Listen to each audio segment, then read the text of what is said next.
መጽሐፍ ቅዱስ ላይ አብን ያየው ማንም የለም አንድ ልጁ ግን ተረከው ይላል እና ሁሉ ጊዜ ከልጅነት ጀምሮ አንድ ጥያቄ እስካሁን ድረስ ማንም ሊመልስልኝ ያልቻለ ጥያቄ አለ።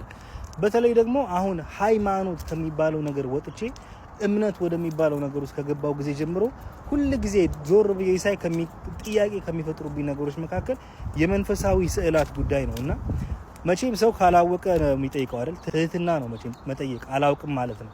ስለዚህ ስለ መንፈሳዊ ስዕላት ጉዳይ የሚያስረዳኝ ሰው እፈልጋለሁ። እንዴት ሆኖ አብን ልንስለው ቻለን? ያየው ሰው ከሌለ እንዴት ሆኖ መንፈስ ቅዱስ ሊሳል ቻለ?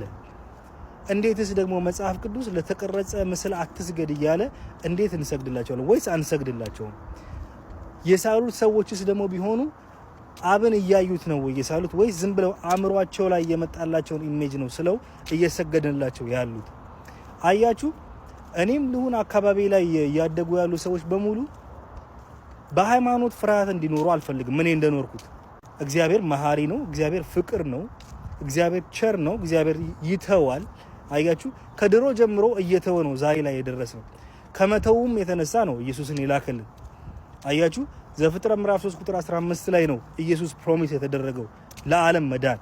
ሬቨረንስ ያስፈልጋል፣ እግዚአብሔር መፍራት ያስፈልጋል። ግን ይገለኛል ብዬ አይደለም የምፈራው። ልክ ልጅ አባቱን እንደሚፈራና እንደሚወድ ልክ እንደዛ ነው።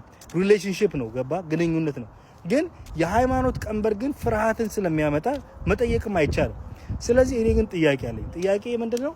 መንፈሳዊ ስዕላትን የሳሉ ሰዎች በምን አይነት መልክ ነው የሳሏቸው? ገብርኤልን እንዴት ሊስሉት ቻሉ? ፖርትሬቱ ከየት መጣ? ሚካኤልንስ እንዴት ሊስሉት ቻሉ? ስለዚህ እነዚህን ጥያቄዎች በአግባቡ የሚመልስልኝ ሰው ካለና መልሱ አጥጋቢ ከሆነ የእውነት ስዕላትን ለመቀበል ልቤ ክፍት ነው፣ ችግር የለብኝም። ግን ስዕላቱ እንዴት መጡ? እቺ ጥያቄ ብትመለስልኝ ደስ ይለኛል። እቺን ለማለት ነው። መልካም ቀን።